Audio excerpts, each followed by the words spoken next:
Alors bonjour à toutes et peut-être même à tous. Content de pouvoir m'adresser à vous lors de ce panel. D'abord vous dire que le thème qui est choisi m'interpelle particulièrement. On parle de numérique, on parle de femmes en finance notamment, et des opportunités qui sont à saisir. Alors cet été, il y a quelqu'un qui me posait la question, qu'est-ce qui est vraiment fondamental pour toi dans ce que tu fais au quotidien? Il y a deux thèmes qui, pour moi, reviennent systématiquement. C'est la question des femmes et c'est la question de l'innovation. L'innovation, pourquoi? Parce qu'on a besoin de transformer notre monde, de transformer notre économie. Et ça veut nécessairement dire passer à travers le numérique. Ça veut nécessairement dire intégrer les nouvelles technologies dans tout ce que l'on fait. Et justement, dès l'automne, on va avoir un lancement de la stratégie numérique, mais également une volonté de brancher toutes les régions du Québec à Internet haute vitesse. Mais toutes les idées sont bienvenues et tout le monde peut y contribuer. C'est pour ça que ce panel va revêtir une importance particulière pour vous et certainement pour nous également. D'autre part, la question des femmes également. Pourquoi? Parce qu'il y a une étude qui vient de sortir justement qui parle de The Power of Parity, l'importance des femmes dans le milieu des affaires, l'importance des femmes dans le domaine des sciences. C'est important qu'il y ait cette implication, c'est important qu'il y ait plus de femmes qui rejoignent le milieu des affaires, c'est important qu'il y ait plus de femmes qui aillent en sciences. Donc, toutes les initiatives que l'on peut prendre qui fassent en sorte que nous soyons plus nombreuses, c'est toujours extrêmement positif pour le développement de notre société. J'ai une petite cocotte, mon bébé qui a 5 ans, qui me disait cet été, elle me dit « Maman, je sais ce que je veux faire quand je vais être grande. » Alors je lui dis « Quoi? » Elle me dit « Je vais étudier en sciences. » Alors j'étais très contente qu'elle me réponde ça, mais 2 secondes plus tard, elle m'a regardée et m'a dit « Mais maman, c'est quoi les sciences? » Alors je me suis dit « Bon, il y a encore du chemin à faire, mais ce chemin-là, on est capable de le faire, on est capable de le faire ensemble. » Alors je vous souhaite un bon panel, de bons échanges et au plaisir justement d'échanger avec vous.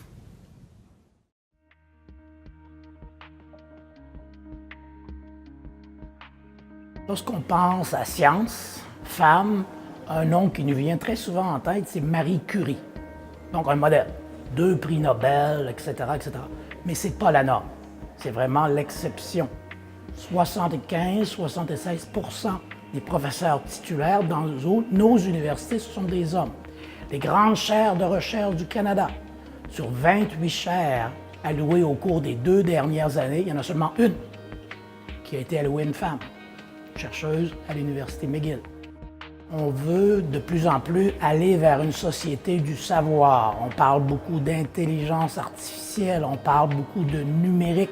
Donc, on a besoin de notre matière grise, beaucoup plus que des bras. Étant donné que les femmes n'ont pas leur place ou la place qu'ils devraient avoir en recherche, en sciences, en innovation, en économie, on manque la moitié des talents au Canada, au Québec, en termes de nouvelles façons de faire, nouvelles façons de penser, découverte, innovation, recherche, science. Donc, il y a la moitié de la population qui n'a pas les chances égales d'atteindre de très hauts niveaux de compétitivité au niveau national et international. Donc, il faut vraiment donner à nos jeunes femmes, partout au Canada, des chances égales d'avoir une performance exceptionnelle en sciences, en recherche et en innovation. On a plusieurs modèles féminins, on devrait en avoir davantage. Quelques-uns qui viennent à l'esprit, Brenda Milner à l'Université McGill. Dr Milner vient d'avoir 99 ans. Elle va encore à son laboratoire 3 jours par semaine. C'est elle qui a découvert où était localisée la mémoire dans le cerveau. Donc un modèle certainement pour les femmes, mais aussi pour la société en général. Plus récemment, Sophie Damour, chercheure de très haut niveau à l'Université Laval, première femme rectrice à l'Université Laval. L'Université Laval est une des plus vieilles universités en Amérique du Nord, donc ça peut prétendre d'avoir une femme à la tête de cette université-là. Si on pense du côté un peu plus politique, là aussi plusieurs modèles. Très récemment, la nomination de Julie Payette comme prochaine gouverneure générale du Canada. Encore, oui, les jeunes rêvent à devenir astronautes. Peut-être que maintenant, les jeunes femmes vont rêver de devenir gouverneur général, qui sait.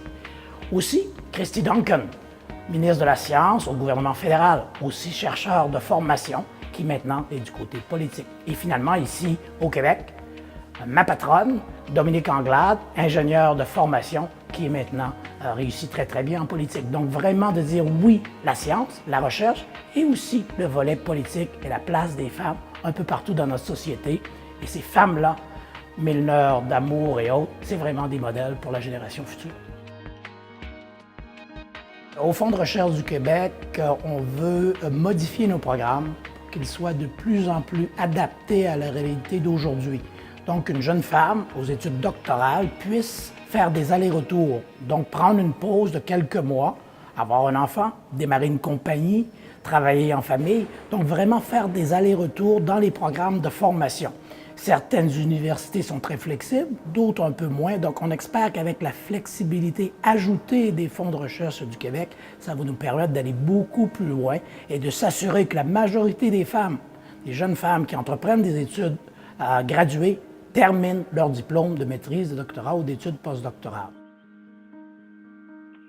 On veut aussi projeter des images très positives de carrière de jeunes femmes en recherche. Donc, on participe avec l'UNESCO à différents programmes, dont un s'appelle le programme SAGA, qui permet de trouver de nouvelles façons, comparer ce qu'on fait au Québec, au Canada, par rapport à d'autres pays sous l'égide de l'UNESCO, pour apprendre un de l'autre, pour faciliter, encore une fois, les carrières scientifiques des jeunes femmes.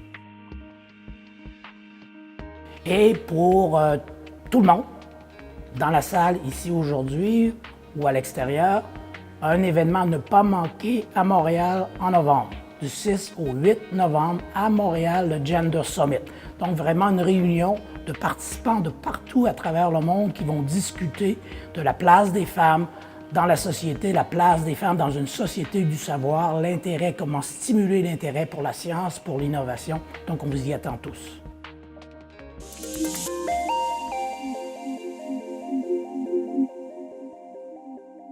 Alors, bonjour à tous et à toutes. Vous aurez reconnu évidemment la ministre Anglade et le scientifique en chef, M. Rémi Quirion. C'est avec grand plaisir que je me retrouve parmi vous aujourd'hui. Certains d'entre vous savent que j'ai passé quelques années à Québec pour la Caisse de dépôt et maintenant je suis à Montréal pour Manuvie.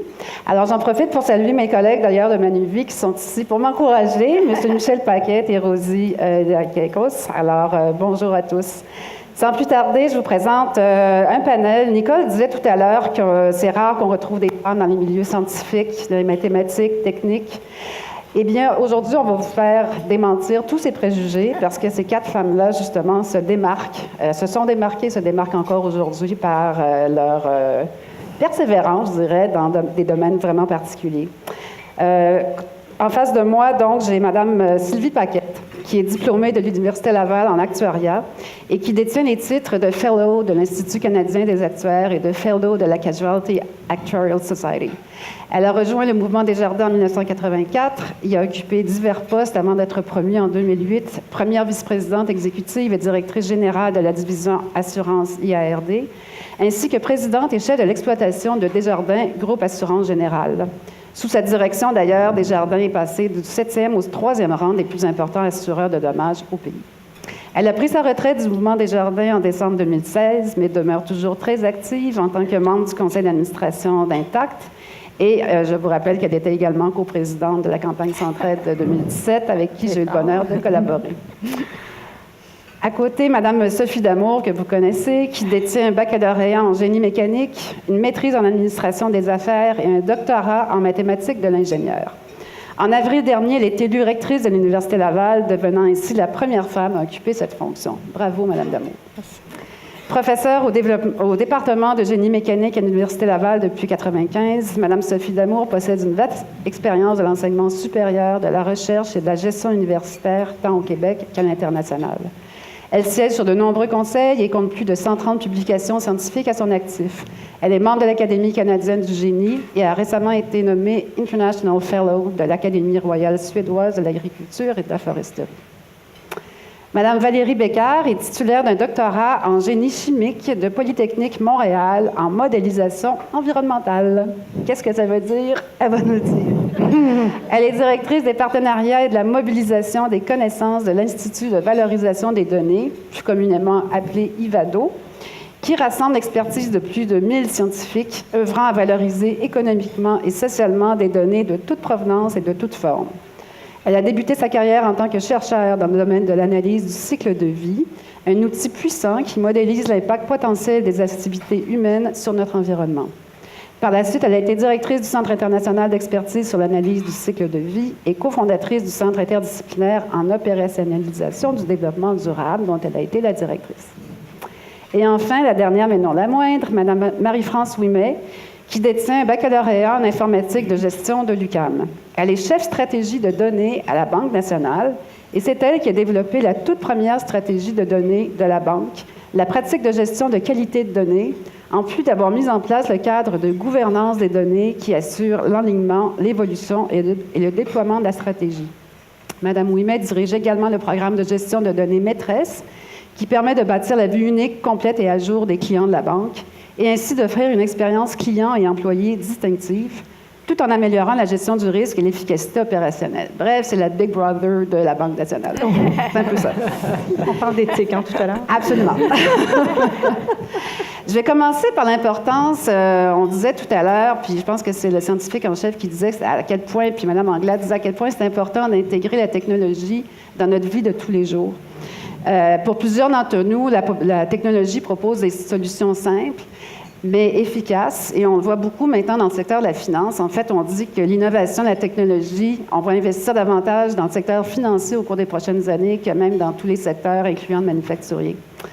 Moi, je commence par vous, Sophie. Vous êtes préoccupée par le fait que non seulement on ne retrouve pas plus de 10 % de femmes dans le secteur de l'informatique, mais en plus qu'il n'y ait pas d'intégration des enjeux technologiques dans toutes les facultés. Or, on sait que tous les domaines d'activité évoluent et que donc, on est tous ébranlés par ces technologies-là. Comment est-ce qu'on peut stimuler une meilleure intégration de la technologie un petit peu partout? Je pense par le leadership, notamment des femmes dans cette salle, il faut prendre conscience de cet environnement qui a changé, du fait que nos vies sont numériques et humaines et physiques, et qu'avant, on arrivait possiblement à les garder en silo, mais aujourd'hui, elles sont en train de se fusionner, toutes ces dimensions dans nos vies et dans notre travail aussi. Ce qui fait que des gens qui ont la responsabilité de ressources humaines ont un gros dossier numérique devant eux.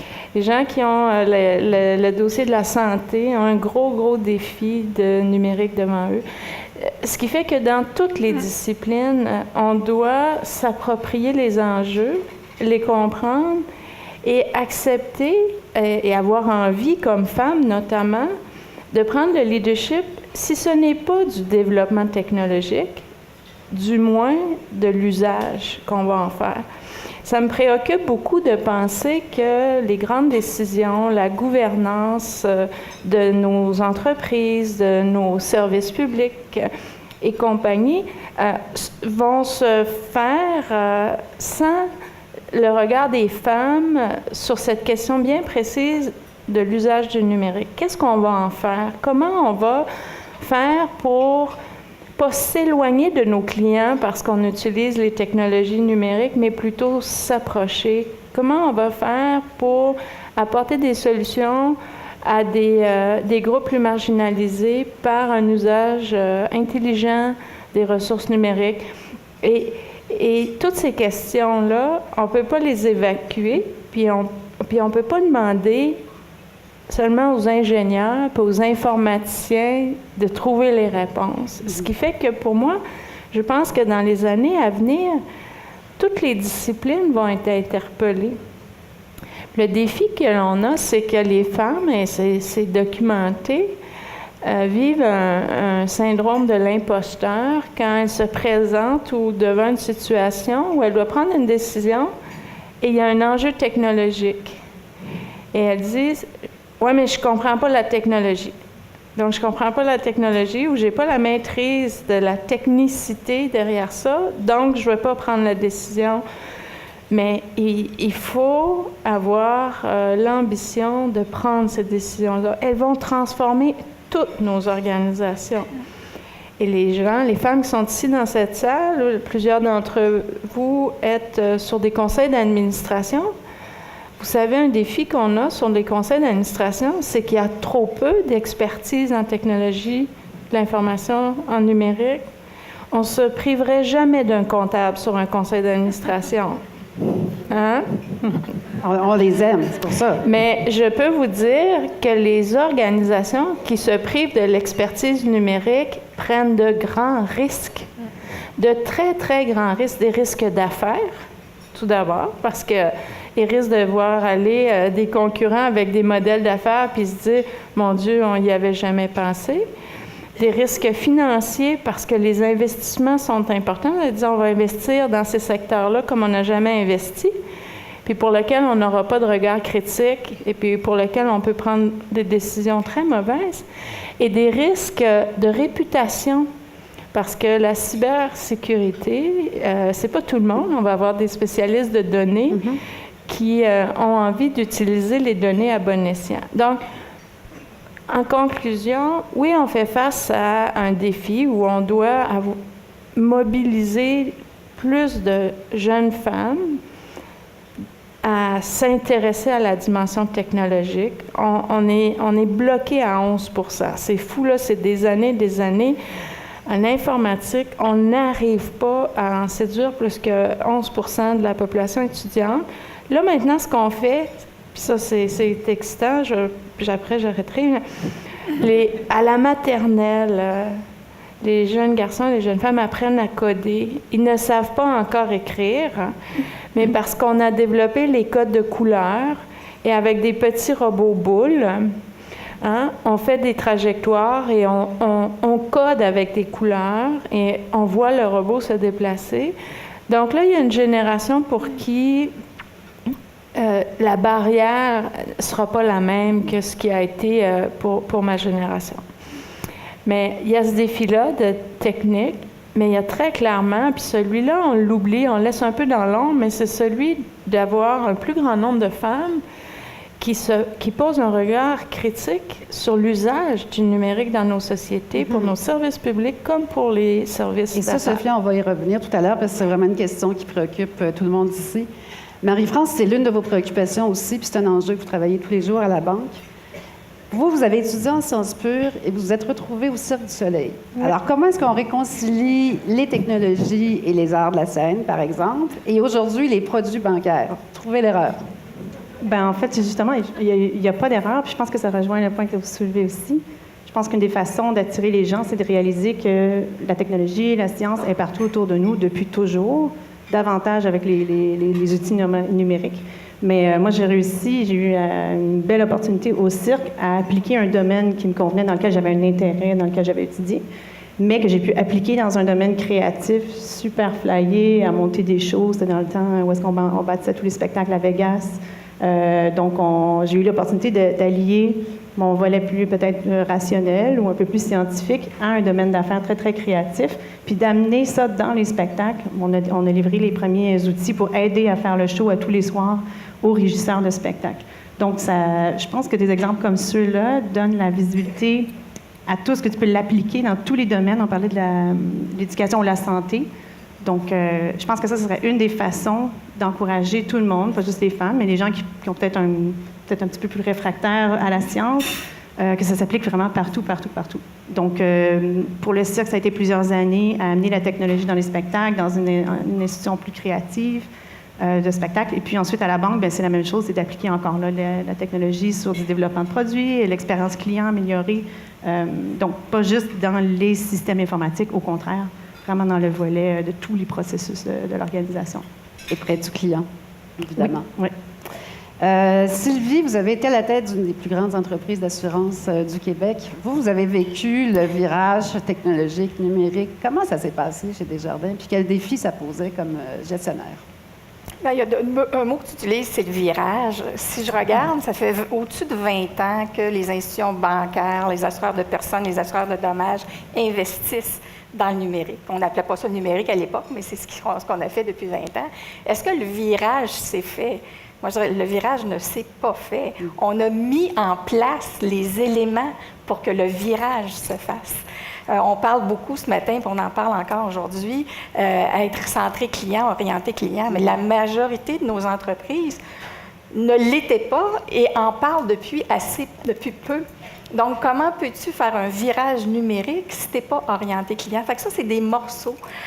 Comment peux-tu faire un virage numérique quand tu veux le faire toi-même, tout à l'interne? Hein? C'était ça, les cultures des grandes entreprises. On va tout bâtir solide pour les 25 prochaines années à l'interne. Donc, ça, c'est aussi un virage qui a dû être fait par les organisations. On faisait tout à l'interne. Aujourd'hui, on parle de partenariats, les FinTech, les InsurTech. Ça ne se faisait pas avant.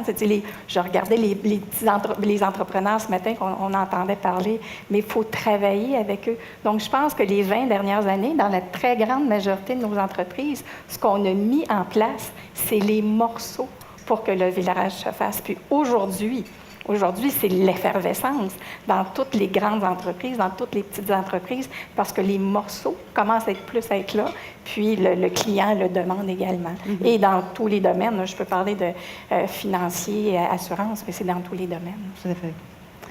Merci. Valérie, j'aimerais vous entendre. Vous avez un background comme ingénieur en développement durable et vous valorisez les données aujourd'hui. Pouvez-vous nous raconter un petit peu d'abord ce que ça fait et ce que vous faites et en quoi c'est si important justement dans notre quotidien, la valorisation des données? Oui, en effet, le développement durable, simplement, le saut a été très logique. Afin de pouvoir documenter les effets sur l'environnement, les impacts sur la société, on avait besoin de données. Les données sont très peu disponibles dans le domaine du développement durable, ça coûte très cher à aller chercher. Et on n'est pas spécialiste, on n'est pas capable, je trouve que le domaine n'est pas encore assez capable de travailler avec des données. Quand j'ai eu l'opportunité de pouvoir travailler directement avec des mathématiciens, avec des chercheurs dans le domaine de la donnée, que ce soit en recherche opérationnelle, en informatique, en apprentissage machine, en apprentissage profond, j'ai tout de suite sauté parce que c'est là que je considérais que l'avenir était. Donc, cette transformation, cette capacité de travailler avec les données, puis quand on parle de valorisation des données, c'est simplement être en mesure de donner de la valeur aux données. Donner de la valeur, ça peut simplement être en capacité d'analyse. Donc, on a des données, on veut connaître nos clients, on veut connaître nos activités, on veut connaître notre productivité. On regarde les années passées pour essayer de comprendre ce qu'on était. Ça peut être du prédictif, utiliser les données pour prédire ce que l'avenir nous réserve. On parle de mégadonnées, de big data. Avec ces informations-là, on est capable de produire des modèles qui vont prédire la façon dont nos clients vont se comporter, prédire la façon dont nos instruments vont se comporter, nos infrastructures vont se comporter. Puis on peut maintenant aller aussi dans le prospectif, c'est-à-dire que non seulement on peut prédire ce qui va se passer, mais on peut aussi prendre la meilleure décision possible pour le futur avec des techniques d'optimisation. Et tout ça, mais ça se fait comment? L'intelligence artificielle dont on parle énormément ces temps-ci, dont on a encore entendu parler le scientifique en chef, ça ne se fait pas si on n'a pas des données. Mm-hmm. Donc, c'est vraiment à la base et le travail que tu fais est vraiment essentiel à ce niveau-là. Ça ne nous permettrait pas d'aller plus loin. Excellent. Moi, il y a quelque chose un point en tout cas qui ressort beaucoup depuis tantôt de ce que vous dites, c'est la question de la diversité. Vous parlez des femmes, l'importance d'être autour de la table quand on prend des décisions qui sont liées aux technologies. Et la question donc d'éthique qui est sous-jacente à celle-là. En quoi ça consiste une opportunité à saisir justement pour peut-être les plus jeunes femmes à qui ça tenterait de s'impliquer davantage au sein des boards ou au sein des conseils d'administration, justement pour veiller à ce qu'il y ait un équilibre et un encadrement, entre guillemets, au niveau de la gouvernance? Je lance la question ouvertement, là. Bien, c'est l'intérêt de la chose. Ça demande à ces jeunes femmes de réfléchir dans leur sphère d'activité en se posant clairement la question pour être en mesure d'alimenter une réflexion. Alors, bien comprendre comment le numérique transforme le commerce au détail, par exemple, puis toutes les opportunités qu'il y a derrière ça. Ça ne veut pas dire comprendre la technique, ça veut dire bien saisir comment les modèles d'affaires sont déployés, qui fait quoi, puis imaginer l'originalité que pourrait apporter une solution. Moi, j'ai travaillé avec des informaticiens toute ma vie. Je les appelais mes magiciens parce que j'arrivais dans le labo puis je leur disais si on pouvait faire ça, ça serait incroyable. Puis ils me disaient tout le temps c'est fait. On va le faire. Alors, pour moi, toute la capacité est là. La capacité de traiter des données massives, des tonnes et des tonnes de données. L'intelligence artificielle est là. Notre talent technique de programmation est là, puis les outils sont de plus en plus faciles. Donc, oui, on va continuer à les développer, oui, on va simplifier l'art de l'informatique, mais au-delà de ça, on va décider comment on va le mettre au service des gens. Et ça ne peut pas se faire en ignorant les grands mouvements de ce monde. Ce matin, j'étais à un autre panel, on parlait de la mobilité intégrée, la mobilité durable. Les solutions sont en grande partie numériques. Sont en grande partie numériques. La transition énergétique, les solutions sont en grande partie numériques. Alors, le futur va être là. Il faut s'y intéresser. Ça veut dire qu'il faut faire l'effort de s'y intéresser. Mais les personnes, on le sait, on le voit, les personnes qui sont curieuses, qui cherchent à comprendre l'apport du numérique, voient leur trajectoire professionnelle s'accélérer ou voient devant elles de plus en plus d'opportunités. Jean-Marie-France qui veut intervenir absolument, allez-y. Non, c'est juste parce que je réfléchissais à l'opportunité. Je pense qu'il y aura encore plus d'avantages. C'est qu'à la quantité de données qui circulent autour de nous, il y en aura toujours plus. Tous les objets sont branchés. Il y en aura toujours plus. Je pense que les domaines ou les sujets sur lesquels les questions d'éthique vont ressortir, il y en aura juste davantage et sur tous les domaines d'activité. Donc, si on pense, par exemple, aux voitures autonomes, il y a tout un volet. Est-ce qu'on est capable de faire conduire une voiture toute seule? Oui, il peut y avoir des modèles derrière, des règles très, très complexes et poussées qu'on peut calculer de façon très, très rapidement avec l'information et des règles d'affaires. Mais est-ce qu'on laisserait... Est-ce qu'on voudrait avoir une voiture qui conduit tout seul? C'est un autre volet. Donc là, c'est comme si on amenait la notion d'information, de données sur un sujet plus philosophique ou utilisation de la donnée, mais dans la vraie vie, un volet sociologique. Donc là, je pense que peut-être que là, ça c'est un exemple, mais qui peut aller chercher d'autres types d'intérêts chez peut-être davantage de femmes, parce que ça s'applique à un volet plus peut-être d'intérêts différents. Je sais pas. Donc d'appliquer la technologie à divers sujets peuvent aller chercher la diversité des gens qui sont intéressés à la technologie. Même outre cela, il y a ce type d'interaction aussi, mais il faut prendre conscience qu'on est influencé par des algorithmes toutes les minutes, tous les jours. On cherche sur Google, on est influencé par Facebook, on s'informe, c'est des algorithmes qui nous alimentent. On vit avec des décisions qui sont prises par des algorithmes, qui sont prises par des machines. Et les gens qui sont en train de construire notre vie de tous les jours, ces grandes entreprises-là, c'est très important qu'elles puissent représenter notre diversité. Pour le moment, ce n'est pas le cas. Elles ne représentent pas la diversité de la société. Et donc, c'est important de pouvoir avoir une représentativité non simplement des femmes, mais des minorités également, des religions, des ethnies, parce que on va se retrouver à se laisser influencer. C'est quelque chose qui se passe sans même qu'on s'en rende compte. On va regarder des nouvelles simplement d'un type parce qu'on nous offre simplement ce type de nouvelles-là. Puis c'est un algorithme qui a été conçu pour faire en sorte que ça se passe comme ça. Qui l'a conçu? C'est probablement un homme blanc, nord-américain, majoritairement. Donc, il y a tout ça aussi qui est important, où on a une implication. Il faut absolument que ce genre de développement puisse se faire de façon plus diversifiée. Donc, c'est essentiel. Je pense que c'est peut-être un débat de société essentiel. Il faut qu'on ait une implication, il faut qu'on ait une curiosité. C'est quoi nos données? Est-ce qu'on est conscient simplement des données qui nous appartiennent? Et de tout ce qu'on génère à chaque seconde. Qui sommes-nous numériquement? Exact. Intéressant. Mais ça, c'est vrai, notre empreinte digitale. Est-ce que vous voulez parler de votre avatar? Je trouve ça juste tellement intéressant d'entendre la passion et l'urgence que les femmes s'impliquent. Puis je veux juste raconter 2 anecdotes. Ma sœur a 49 ans. Elle arrive à peine à utiliser son iPhone. Je lui dis, il te reste 40 ans à vivre. La vie va tellement changer et la technologie est au cœur de ça. Donc, il faut... mais les femmes, de façon naturelle, c'est plus rébarbatif. Qui, dans les femmes de la salle, sont la personne dans le couple ou dans la famille vers qui les gens se tournent pour savoir comment faire quelque chose avec l'iPad ou l'iPhone? Habituellement, c'est un gars. Habituellement, tu te tournes vers un gars parce que... Et moi, je dis, il faut absolument que, comme femme, on s'intéresse juste à notre iPhone, à notre iPad, à qu'est-ce qui se passe sur Facebook, mais de comprendre ce qu'il y a derrière.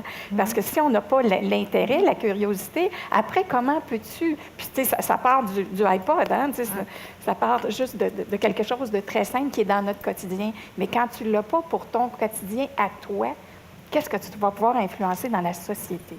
Ça, c'est... Oui, dans cette perspective-là, des données, il y a un débat de société qui est à faire, hein, parce que est-ce que les données sont privées, est-ce qu'elles sont publiques?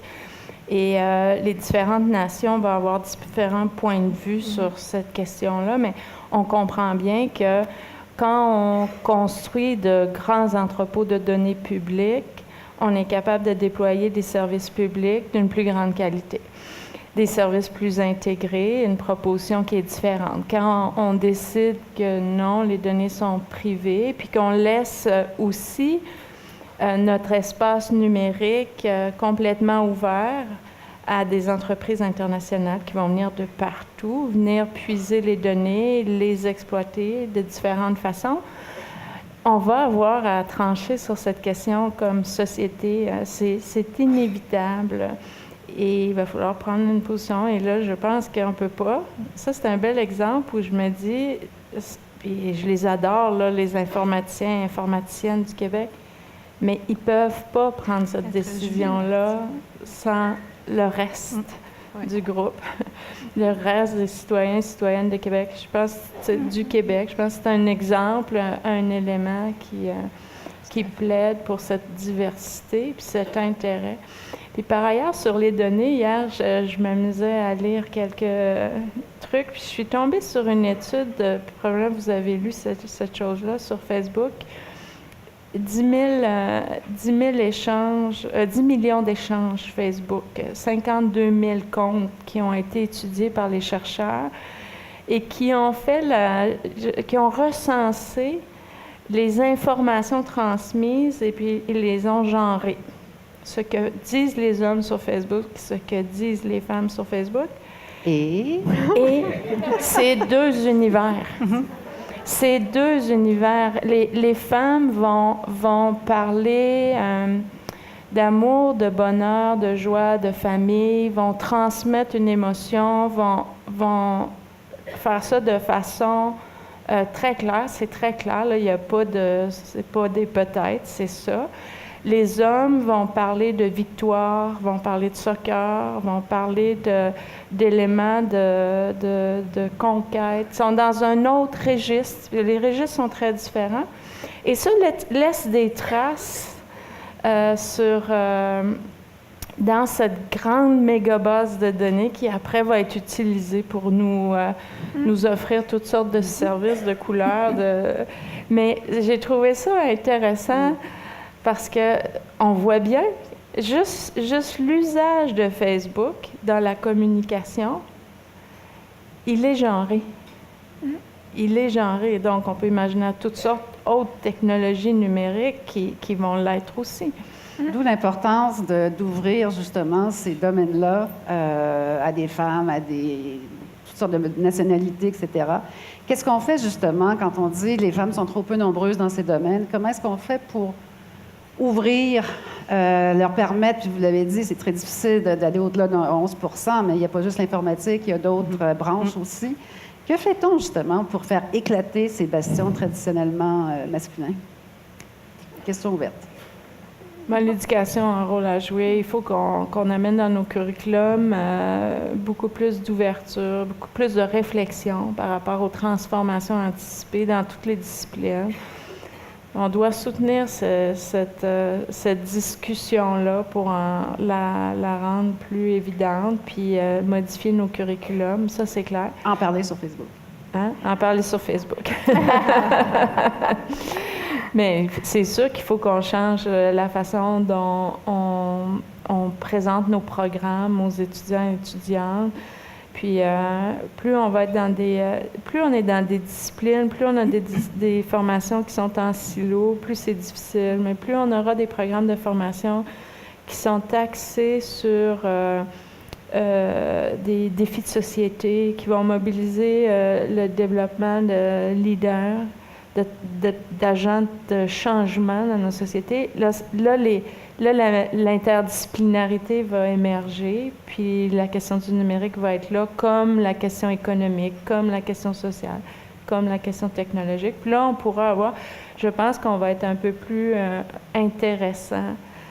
Et puis c'est sûr que quand c'est un peu simpliste, mais plus on aura de professeurs féminins qui parleront du numérique, plus les jeunes femmes vont se reconnaître, vont pouvoir avoir envie de faire ces choses-là. Ça va transformer aussi le milieu, ça va transformer la culture. C'est clair que pour une jeune fille, ça peut être hyper intimidant d'entrer dans un laboratoire d'informatique. Tu as juste des gars en T-shirt qui travaillent comme ça, qui sont super intenses. Juste des gars, tu rentres, tu te fais remarquer. C'est intimidant, mais si on change, s'il y en a de plus en plus, ça va devenir... ça va simplement se passer, mais s'il y a ce petit déclic à faire là. Mais je pense aussi que ça commence en plus bas âge. Donc, l'exemple de la maternelle avec le code, moi, je pense que c'est tout petit à la maison, comment on parle à nos filles, comment on parle à nos garçons, de ne pas déterminer les genres. Moi, j'ai des jumeaux qui ont 12 ans aujourd'hui, un garçon et une fille. Je les vois, ils sont totalement différents. Comme la description du dictionnaire de la fille et du garçon. Les deux ont fait, par exemple, les entrées d'admission à des écoles secondaires. Puis, le même examen au même moment. Au sortir de l'examen, ma fille a dit « Ah, c'était pas super. » Puis, je pense que c'était difficile. Puis, mon garçon, lui, tout ce qu'il a dit, c'est « Si j'ai pas passé, c'est que la machine est brisée. » Voilà. Comme ça. Aucune gêne. Donc moi, à tous les jours... C'est la même mère, là. Pardon? C'est la même mère. Même mère, même maman, même tout. Même tout. Puis, texto comme ça, puis là, je me suis dit, ah, ouais, vraiment, il y a une différence. Il y a quelque chose.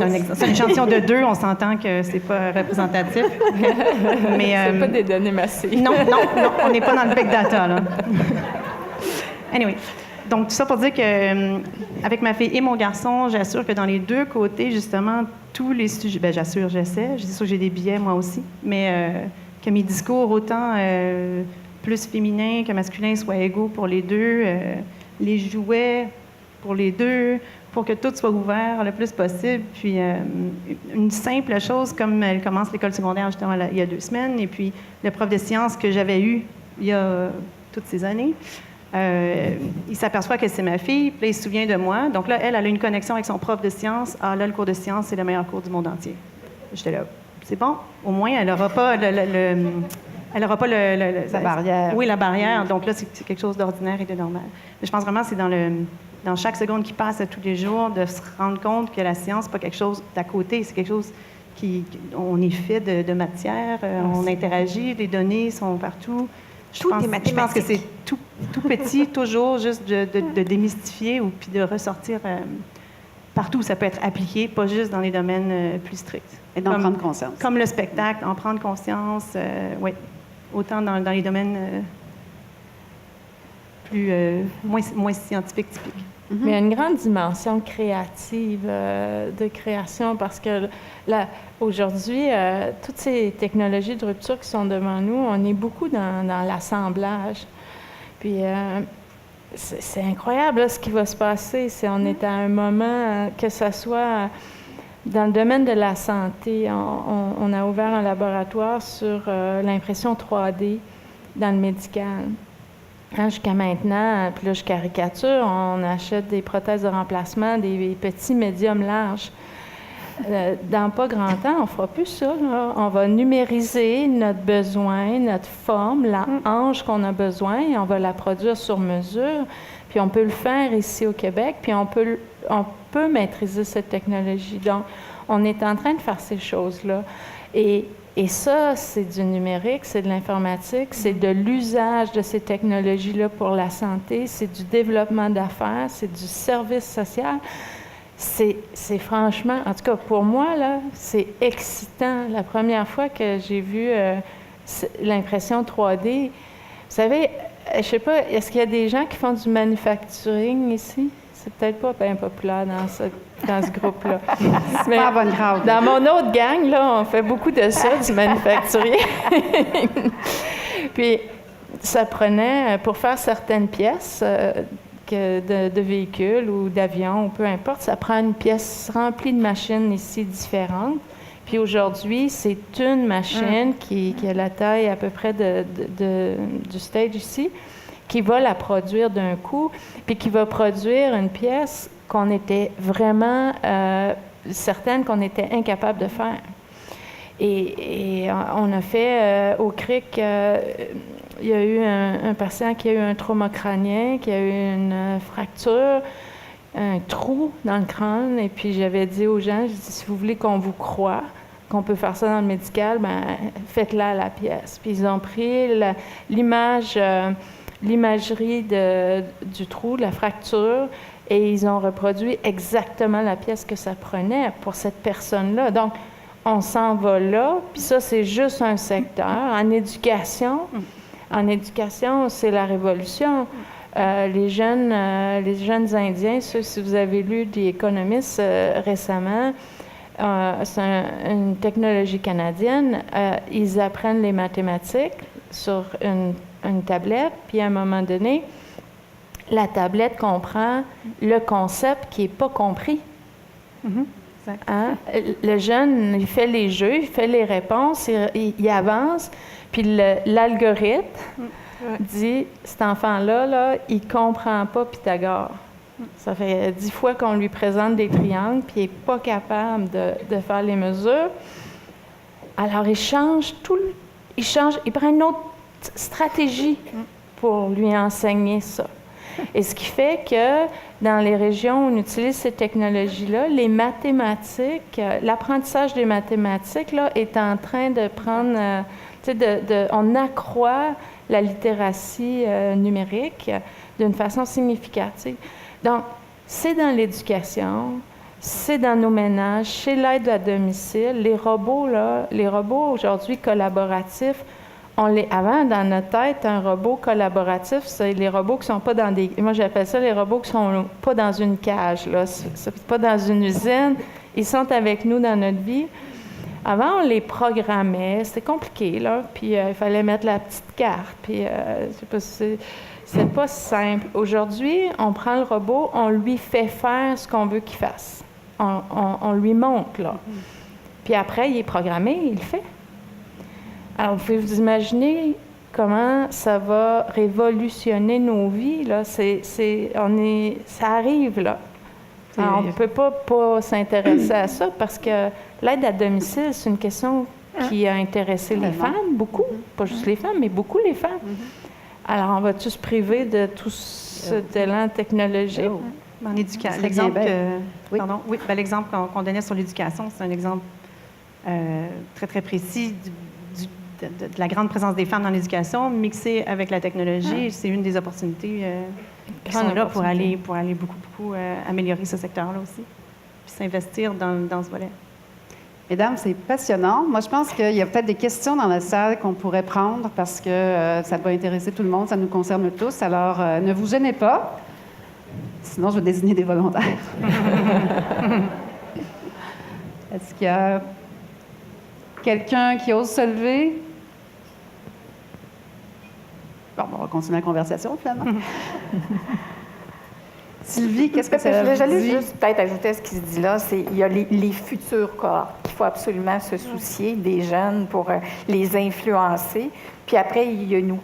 il y a nous qui allons être là encore pour bien des années. Donc, comment on s'insère dans toutes ces innovations-là, ces transformations-là?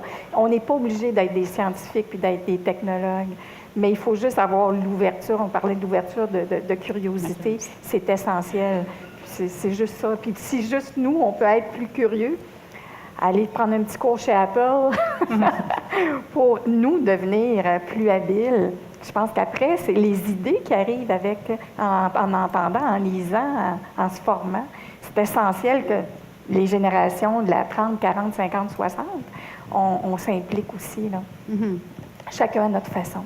Tout à fait. Ah, il y a une question ici. Bonjour. Bonjour, je suis Aline du Centre des congrès de Québec pour me présenter. Il y a une question qui m'interpelle un peu suite à l'histoire que vous avez racontée de vos 2 enfants. Je suis maman et je suis même grand-maman maintenant. Et je me disais, comment est-ce qu'on peut intéresser justement nos jeunes, et entre autres nos jeunes filles, à la science, à la découverte, à toutes ces choses-là qu'on a moins eues dans notre génération, si on veut. Je sais, puis parce que tu le dis, puis parce que j'ai eu 3 enfants, qu'une fille et un garçon, c'est très différent à la base. Très différent. Et je suis certaine que vous agissez de la même manière. Vous avez probablement peut-être tous des enfants, là, je ne sais pas.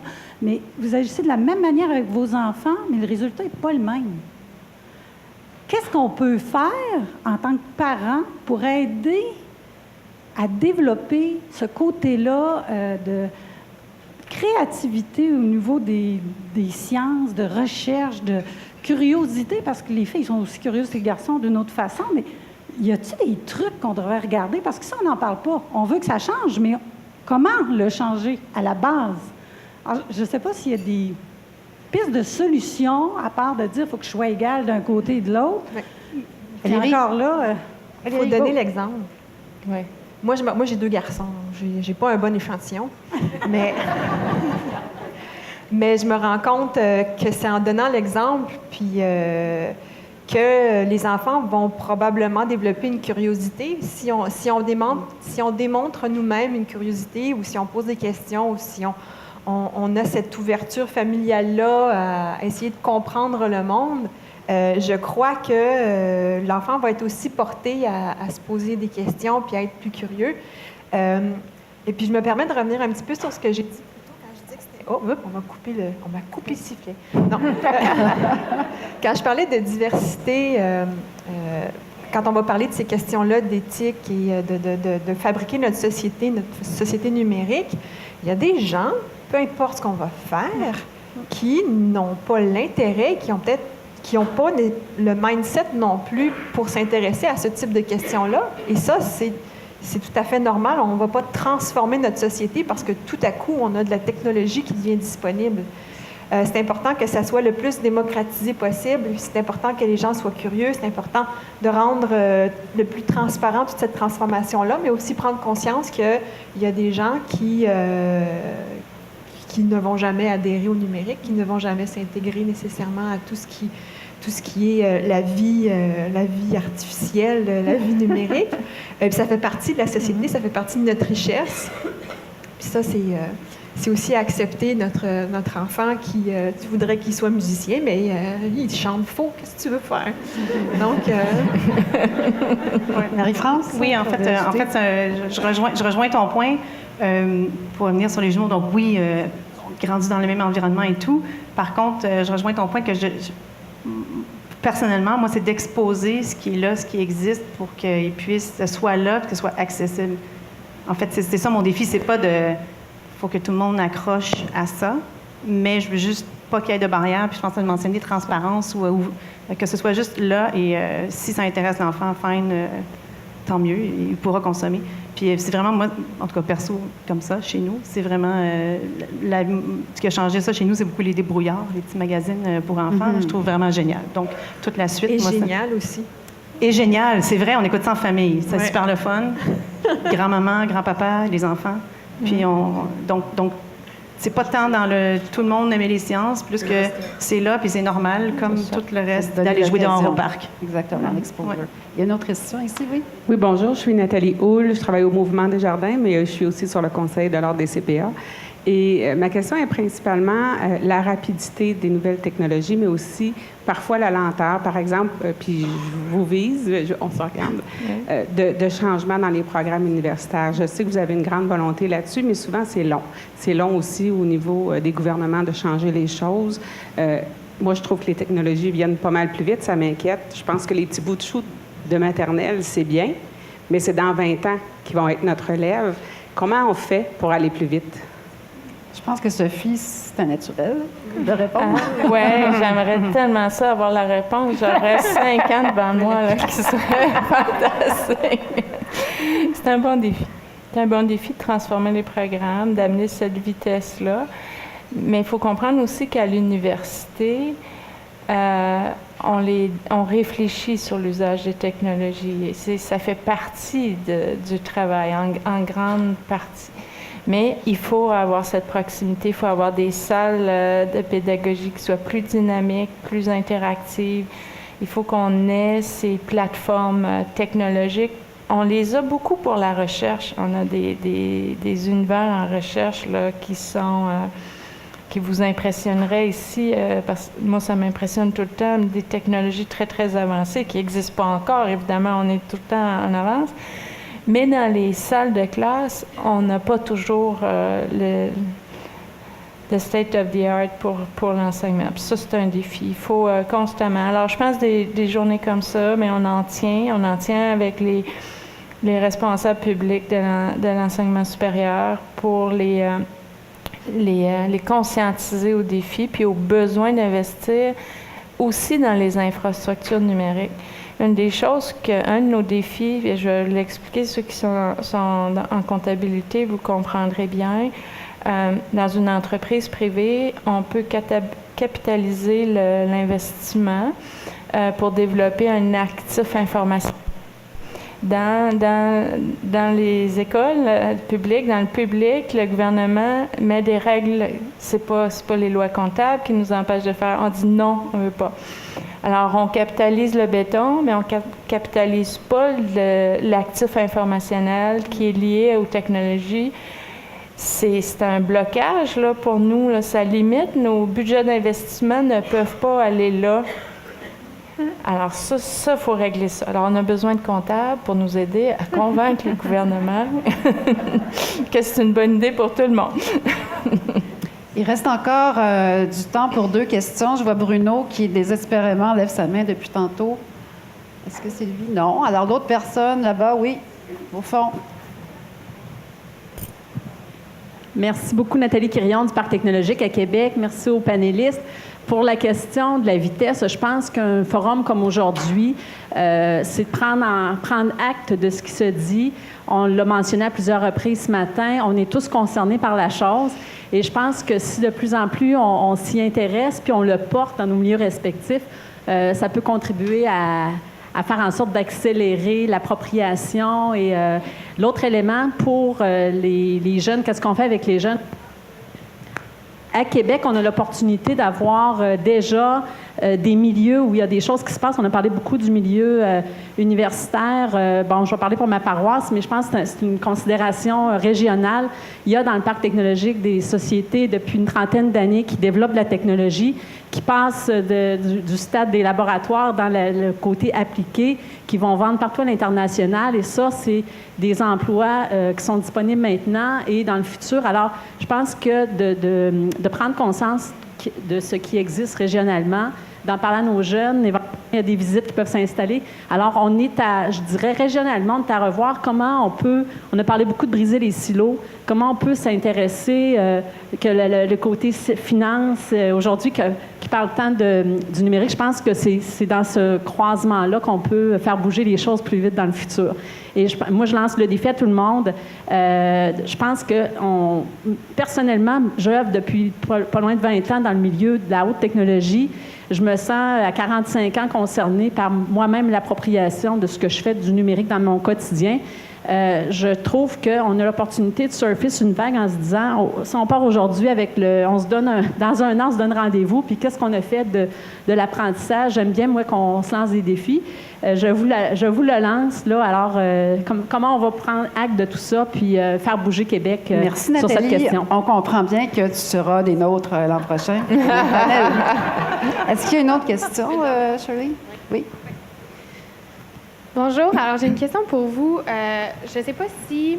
En fait, j'ai 22 ans, puis moi, je me rappelle encore à l'école, on n'avait pas le droit à nos téléphones, on avait de la technologie, avait l'espèce de préjugé que c'était un outil qui était mal, autant chez les adultes qui nous disaient « lâchez ça, vous êtes tout le temps là-dessus », autant que les jeunes qui se disaient « il faut se cacher pour utiliser ça », quand pourtant, oui, avant, c'était un outil de divertissement, mais qui aujourd'hui est tellement un outil qui nous permet d'évoluer, de communiquer avec des gens à travers le monde. Donc, pourquoi, puis quel défi qu'on peut... Ou est-ce que, en fait, le problème est au fait qu'à l'éducation, on ne l'utilise pas pour le bien, mais qu'on l'a tellement rendu mal, on le voit comme mal? Est-ce que le problème est là? Est-ce que vous pensez qu'il y a un défi par rapport à ça, par rapport à l'éducation, dès qu'aux jeunes, au lieu de leur proposer des solutions à travers ça? Oui, c'est une bonne question, puis je répondrai en disant que le téléphone a été la cible, là, les professeurs n'en voulaient pas dans leur classe pendant plusieurs années, puis ça a amené toute une perception autour du téléphone mobile, téléphone intelligent, qui est complètement en train de se changer, transformer. Les derniers sondages qu'on a fait à l'Université Laval, plus de 60% de nos professeurs ont souhaité l'usage du téléphone dans leur classe pour l'utiliser notamment pour alimenter l'interaction, poser des questions en classe, recevoir des réponses en ligne ou recevoir des questions à travers des plateformes en temps réel pendant que le cours se donne. Donc, je pense que ça, c'est en train de changer drastiquement. On le voit de plus en plus. Mon fils revenait, là, il était à l'université, et il m'a dit un de ses cours qu'il préfère, c'est le cours où on autorise le téléphone parce que c'est dynamique. Il y a quelque chose, les jeunes sont attentifs. C'est curieux, hein, parce que vous direz, le téléphone dérange, mais non, le fait qu'on l'utilise pour des fins pédagogiques d'une façon spéciale, où on va chercher l'interactivité avec les jeunes, ça accroît leur intérêt pour la matière. Donc, je pense qu'on va voir le téléphone s'installer. Je pense qu'on est Alors, il n'y a pas juste les vilains. Oui, vas-y, je t'en prie. Excusez-moi. On est encore en train de l'apprivoiser, cet usage-là. Ouais. Je pense qu'il y a beaucoup de programmes, puis il y a une autre opportunité encore là dans le développement du citoyen numérique. Comment utiliser, notamment dans nos écoles, qui sont bien accompagnés là-dedans, mais je pense qu'il y a encore du travail à faire parce qu'il y a encore une notion de mal, là, je pense, mais toujours pour le mieux, mais donc il y a une autre opportunité là-dessus, d'après moi. Valérie, veux-tu ajouter quelque chose? Non, en effet, pour moi, si on ne laisse pas l'opportunité aux enfants d'apprendre à utiliser correctement et d'être raisonnable avec l'utilisation de ces outils-là, quand est-ce qu'ils vont l'apprendre? Donc, voilà. Sylvie? Maman d'une ado de 16 ans, alors c'est le défi quotidien. Mesdames, écoutez, je vous remercie beaucoup parce qu'il n'y a pas juste le téléphone qui est mal, mais il y a un monsieur qui est ici puis qui veut absolument prendre la parole. Alors, au nom de tous, je pense qu'on peut les applaudir. Merci beaucoup. Merci, Caroline.